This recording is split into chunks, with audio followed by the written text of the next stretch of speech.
Hello everyone. तो आज इरोडो के क्वेश्चंस या यूं कहें कि अच्छी किताबों के क्वेश्चंस जैसे कि मैं ला रहा हूं, उसी के अंदर एक नया क्वेश्चन इरोडो का मैं लाया हूं 1.12। इससे एसोसिएटेड मुझे कुछ बढ़िया बातें भी आपके साथ शेयर करनी है। तो देखते हैं बच्चों कि इसको कैसे करना है। 3 points are located at the vertices of A, बड़ी फेमस है यार ये, एससीवी में भी सॉल्व एग्जाम्पल में दिया है। They all start moving simultaneously with velocity v constant in modulus, with the first point heading continuously for the second for the third, and blah blah blah. How soon will the point converge? अब जाहिर सी बात है यार, मैं इस question को आपको जो एससीवी में मेथड दिया है उसके अलावा किसी और मेथड से बताऊंगा। ठीक है, क्या दिया है वो तो मुझे याद भी नहीं है, लेकिन उससे पहले मैं आपसे कुछ चीजें डिस्कस करने जा रहा हूँ, वो जरा ध्यान से सुनना। दो चीजें आपको उसके लिए पता होनी चाहिए, नहीं पता है तो उसके डेरिवेशन आप देख लीजिएगा, आपको कहीं ना कहीं मिल जाएगा। वो ये कि अगर कोई पार्टिकल किसी भी v वेलोसिटी से जा रहा है तो उस पार्टिकल के दो कंपोनेंट, एक तो रेडियस के अलोंग, इस वेक्टर को पोजीशन वेक्टर या रेडियस वेक्टर हम दोनों कह सकते हैं। तो एक कंपोनेंट हो गया रेडियस के अलोंग और दूसरा कंपोनेंट हो गया रेडियस के परपेंडिकुलर। ठीक है, इसको मैं v परपेंडिकुलर बोल रहा हूं और इसे v पैरेलल बोल रहा हूं। दो कंपोनेंट अगर कर दिए तो v parallel is responsible for change in magnitude of distance from the origin. That means magnitude of distance बोलना तो ठीक नहीं है, मैग्नीट्यूड ऑफ पोजीशन वेक्टर बोल दें या rate of change of distance बोल दें। ठीक है, मतलब किस रेट से इस पॉइंट ए की डिस्टेंस पॉइंट ओ से किस रेट से बदल रही है, उसके लिए ये वाला कंपोनेंट वेलोसिटी का रिस्पॉन्सिबल होगा। And the second one is responsible to change the direction of position vector। इसके लिए आपने एक फॉर्मूला पढ़ा होगा, मैं याद दिला देता हूं, omega is v perpendicular upon r। So v perpendicular is basically equal to r omega. इसको यूं कह सकते हैं, ओमेगा इज, अगर मैं इस एंगल को थीटा बोल दूं तो v perpendicular is r d theta by dt। ये दो चीजें आपको पता होनी चाहिए कि जो परपेंडिकुलर कंपोनेंट है वो घुमाने के लिए रिस्पॉन्सिबल होता है और उसकी वैल्यू आर ओमेगा के बराबर होती है, और जो अलोंग वाला कंपोनेंट होता है वो डिस्टेंस के रेट ऑफ चेंज के लिए रिस्पॉन्सिबल होता है। अब इन दो को बताने से तमाम क्वेश्चन बन सकते हैं, बहुत सारे क्वेश्चन बन सकते हैं, और उसमें से एक क्वेश्चन ये है। तो देखते हैं बच्चों इस क्वेश्चन को कैसे किया जाए। ठीक है, तो ध्यान दीजिएगा। क्वेश्चन में बोला गया है कि ये एक ट्राइंगल है जिस ट्राइंगल की साइड लेंथ दी गई है a, 1 2 3, ये मैं पार्टिकल के नाम रख देता हूं। 1 हमेशा 2 की ओर, 2 हमेशा 3 की ओर और 3 हमेशा 1 की ओर मूव करता है। इस तरीके से मूव करते हैं, मतलब इसको थोड़ा सा दिमाग लगाइएगा। तो dt टाइम बाद, जो कि शो नहीं कर सकते लेकिन ठीक है स्केल चेंज कर रहा हूं, ये भाई साहब यहाँ कहीं होंगे, ये यहाँ कहीं होंगे और ये यहाँ कहीं होंगे। तो अब जो नया ट्राइंगल बनेगा बच्चों वो कुछ इस तरीके का बनेगा, ऐसा नया ट्राइंगल आएगा।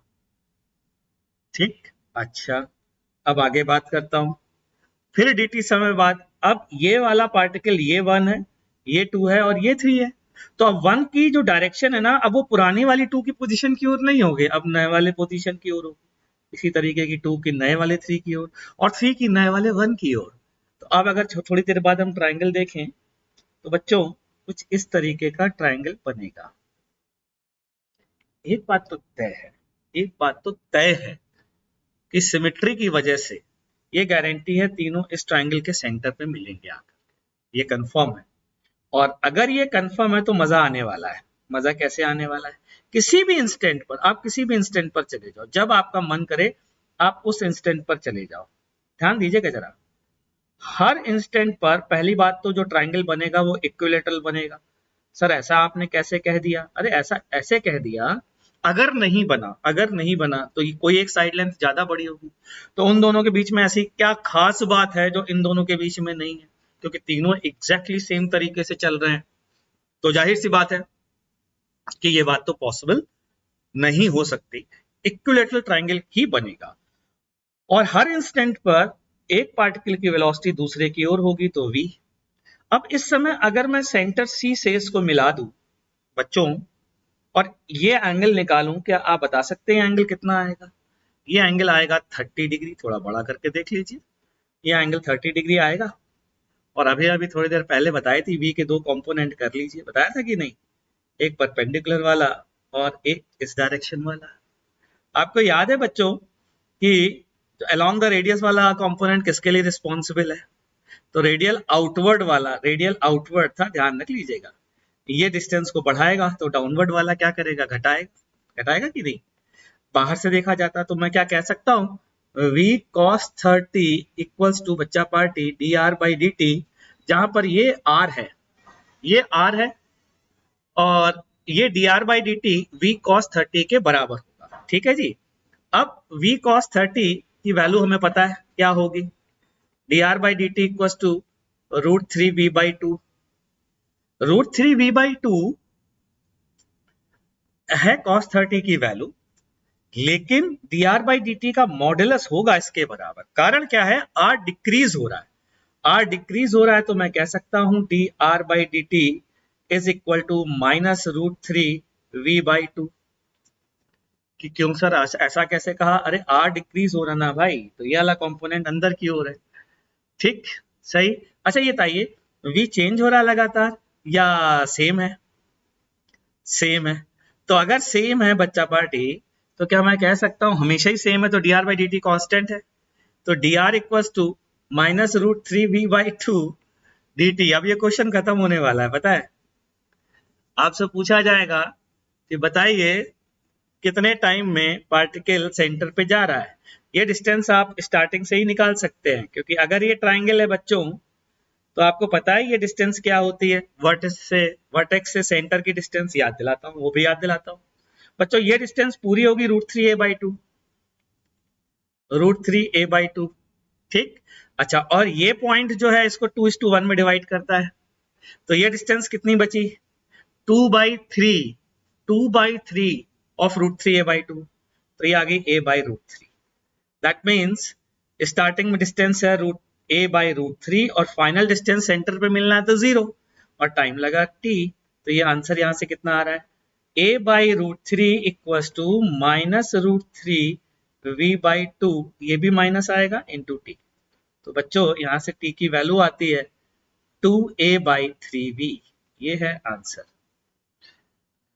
अब इसमें एक्सटेंशन सर जी क्या हो सकता है? अरे एक्सटेंशन हो सकता है, आपसे पूछा जा सकता है कि इतने टाइम में ये सारे के सारा ये ट्रायंगल्स जो है या कोई भी पार्टिकल को मिलाने वाली जो लाइन है ना, वो कितना एंगल घूम गई होगी, वो कैसे निकालोगे? बहुत आसान है, एंगल घूम गई होगी। हो सकता है किसी इंस्टेंट पे पूछ ले, मतलब आपसे बोला जाए कि जब इनके बीच की डिस्टेंस a से a बाई 2 हो जाती है, उतने समय में ट्रायंगल कितना घूम जाएगा या किसी को मिलाने वाली लाइन कितना घूम जाएगी। उस केस में कौन सा कंपोनेंट काम आएगा बच्चा पार्टी? परपेंडिकुलर वाला कंपोनेंट काम में आएगा। और वो कितना होगा? वो होगा v sin 30।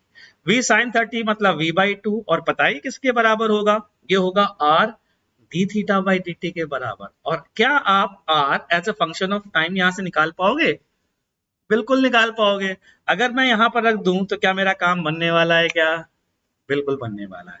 मेरे हिसाब से इनफाइनाइट नंबर ऑफ क्वेश्चंस बन सकते हैं, जैसे ट्रायंगल की जगह स्क्वायर हो सकता है, हेक्सागन हो सकता है जैसा एससीवी ने किया है, बहुत सारी चीजें हो सकती हैं, लेकिन सबका मेथड क्या होगा? Same, exactly same. ठीक है बच्चों, तो उम्मीद करता हूं आपको मजा आया होगा, आपको समझ में आया होगा। तो मिलते हैं नेक्स्ट अच्छे क्वेश्चन के साथ। चैनल को सब्सक्राइब करिए, अपने दोस्तों को बताइए। आगे बहुत जल्दी हम न्यूटन्स लॉज ऑफ मोशन वाले चैप्टर पे आ रहे हैं, क्योंकि इसके बढ़िया क्वेश्चन जो है वो चंद ही बचे हैं, थोड़े से ही बचे हैं। फिर वर्क पावर एनर्जी और इस तरीके से हम पूरी रोडो डिस्कस करेंगे, रोडो के सिलेक्टेड क्वेश्चन। और इसी तरीके से बीच में अगर मुझे लगा कि यार काइनेमैटिक्स में मैं क्रोटोव के अच्छे क्वेश्चन भी ला सकता हूं, तो मैं हो सकता है क्रोटोव के अच्छे क्वेश्चन भी यही डिस्कस कर दूं। चलिए जी, थैंक यू वेरी मच।